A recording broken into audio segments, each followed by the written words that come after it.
Hey, Matt Johnson here with another Omnia report, and I'm lucky to be joined by Phil Bauerly, who, lucky for him, is out on the water today. And we're recording this on May 14th. So we're going to run through some of the details of what's going on Leech Lake and pull up some different details and map layers on some of the water bodies in the area and get an update on how it's looking out there on the lake. So thanks for joining me, Phil. Phil's a multi-species guide up on Leech, predominantly, you say 90% Leech, and your guide service is called Outright Angling. So maybe give you another quick intro about what you're seeing up there on Leech right now in this beautiful weather. Yeah, beautiful weather today. We've had some strong south winds.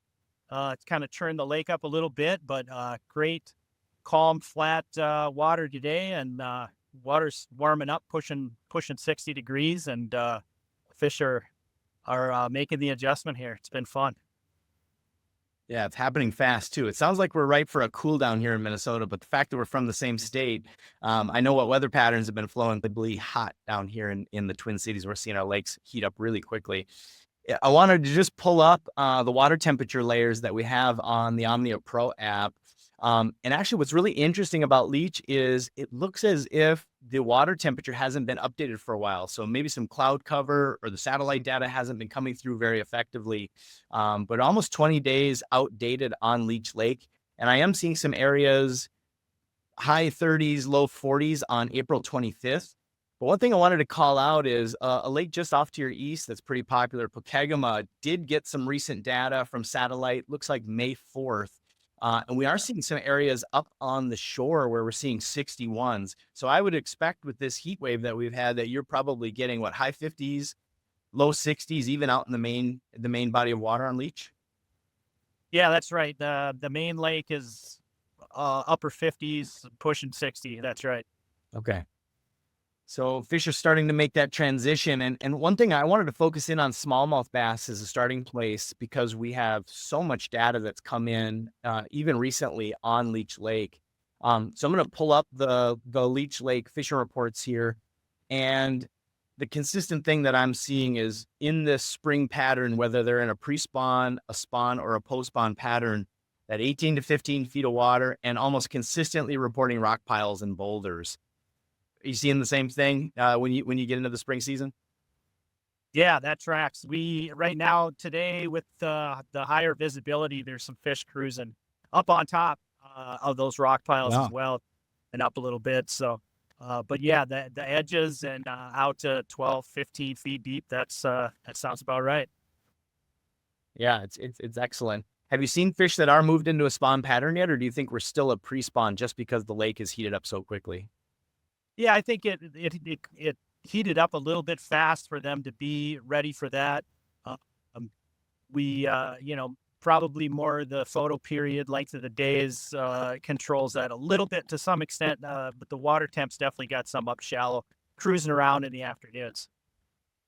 That's great.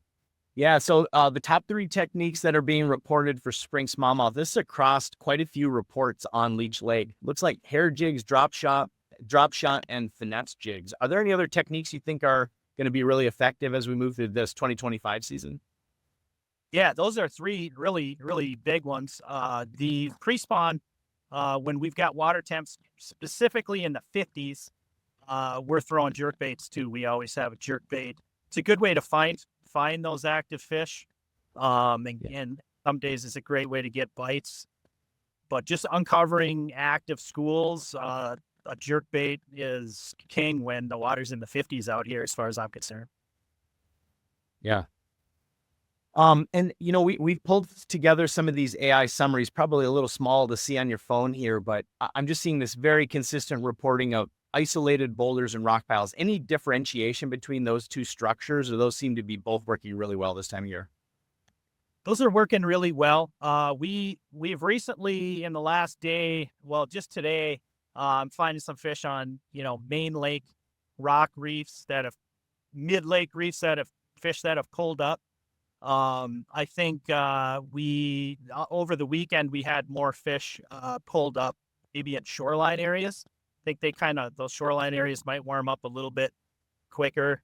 And so usually we start with those shoreline areas, but it looks like the mid-lake rock piles are have some more fish pulling up on top as well. But of course, they're always in the vicinity. But, Yeah. finding those active fish on top is always a bonus. Yeah, and are they coming up? It's a sight fish. Are they coming up really shallow, trying to find some of those bait fish that are closer to the surface? Yeah, definitely. There's a lot of shiner minnows right now, especially in those shoreline areas. The afternoon, evening time, there's been a lot of fish cruising around tearing up those shiner minnows. So, um, you know, Got it. Got it. baits that stay up in high in the water column have actually shined that time of day, just resembling injured shiners, something like a jerk bait or an underspin or a swim bait. 3 to 4 inch swim baits have been good too. That's something that resembles a shiner. You can't go wrong right now. Yeah, it's a perfect report.